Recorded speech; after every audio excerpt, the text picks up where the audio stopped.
Praise the Lord. நித்திய ஜீவன் என்றால் என்ன என்று இயேசு சொன்னார் என்பதை பார்க்கலாம். யோவான் 17 அதிகாரம் 3 இயேசு இவ்வாறு சொல்கிறார். ஒன்றான மெய் தேவனாகிய உம்மையும் நீ அனுப்பினவராகிய இயேசு கிறிஸ்துவும் அறிவதே நித்திய ஜீவன். ஆகவே நித்திய ஜீவன் என்பது தேவனை அறிவது. அத்தோடு கூட பழைய ஏற்பாட்டை போலவே இந்த அறிவு தேவனை பற்றிய தகவல் மட்டுமல்ல, அது ஒரே உண்மையான தேவனுடைய உறவாகும். தேவனை அறிந்து கொள்வதும் அதனால் நித்திய ஜீவனை அனுபவிப்பதும் தேவன் அனுப்பிய இயேசுவை மெசியாவாக அறிவதில் இருந்து பிரிக்கவே முடியாது என்பதை யோவான் 17 அதிகாரம் 3 நமக்கு தெளிவுபடுத்துகிறது.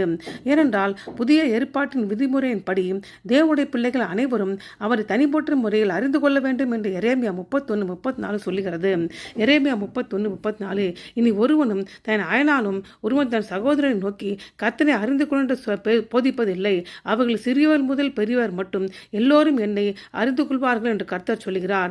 நான் அவர்கள் அக்கிரமங்களை மன்னித்து அவர்கள் பாவங்களை நினையாது இருப்பேன்.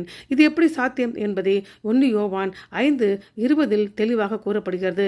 தேவனுடைய குமாரன் வந்துவிட்டார் என்று நாம் அறிவோம். அவர் நமக்கு புரிதலை கொடுத்திருக்கிறார். அவருடைய குமாரனாக இயேசு கிறிஸ்து எனப்பட்ட சத்தியம் உள்ளவருக்குள்ளும் இருக்கிறோம். இவரே மெய்யான தேவனும் நித்திய ஜீவனுமாய் இருக்கிறார். இயேசு மரியாளிடம் ஆகவே இவ்வாறு சொன்னார். நானே உயிர்த்தெழுதலும் ஜீவனுமாய் இருக்கிறேன். என்னை விசுவாசிக்கிறவன் மரித்தாலும் பிழைப்பான். உயிரோடு இருந்து விசுவாசிக்கிறவன் எவனும் என்றென்றைக்கும் அறியாமல் இருப்பான். ஆகவே நாம் இயேசுவை விசுவாசித்து நித்திய ஜீவனை பெறுவோமாக.